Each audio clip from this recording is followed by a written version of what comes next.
September 17, 2011, nagdaos po kami ng Software Freedom Day sa University of Santo Tomas.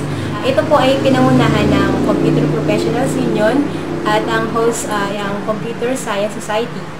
Meron po kaming dalawang venue kung saan ang Beato Hall at ang AMP. Dahil nga po sa dami ng ating participant ngayon na umabot ng 946 sa iba't ibang paaralan o kolehiyo, naroon si Congressman Teddy Casino ng Bayan Muna at si Congressman Tina. Naging usapan din doon ang FOSS bill at mas naging interested sila kung ano yung tulong ng FOSS sa atin. Unang-unang celebration din dito, kasabay siya ng unang celebration sa Global noong September 2004. Every year, palaki ng palaki yung celebration. Nagsimula kami noong 2004 na 60 people lang yung mga nandun, then dumoble, naging 120 to 150. Sa University of Makati, nagkaroon kami ng 300 to 400 participants noon. And then yung pinakamalaki ngayon, no, sa UST, umabot siya ng 936 participants yung pumunta.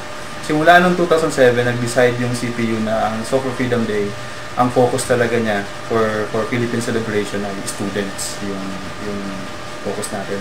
So kaya from then on, 2007, 2008, 2009, 2010, paakyat, puro na yan talaga mga malalaking universities yung ating pinupuntahan.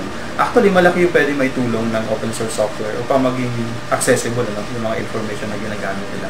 At isa pa sa naging unique dito, first time namin na magkaroon talaga ng mga participants na from Central Luzon and then Bicol region na pumupunta sila doon sa celebration. Nagkaroon kami ng speakers halimbawa na from Spain pa na naka-network ng ilang mga organizations natin dito.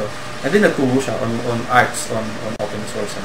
So, nagiging malaking community effort siya, no? yung ngayon.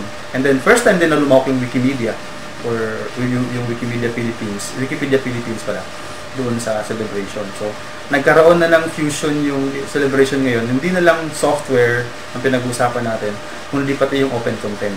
Maliban doon sa pag-discover ng use ng open source, maganda rin tingnan ng mga advocates pati ng mga estudyante kung ano talaga yung philosophy behind open source. Yung freedom to create. Mahirap talagang mag-develop ng mga creation na lagi na lang namomonopolize ng mga malalaking companies dahil sa restrictions na iyan ng patents and copyrights.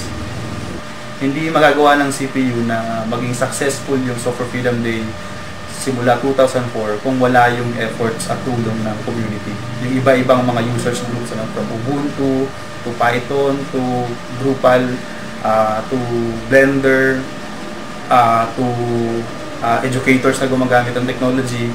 So yun, malaki yung naging tulong nila. Kumbaga, community effort talaga yung Software Freedom Day every year. And we expect na mas magiging malaki pa yan ulit next year.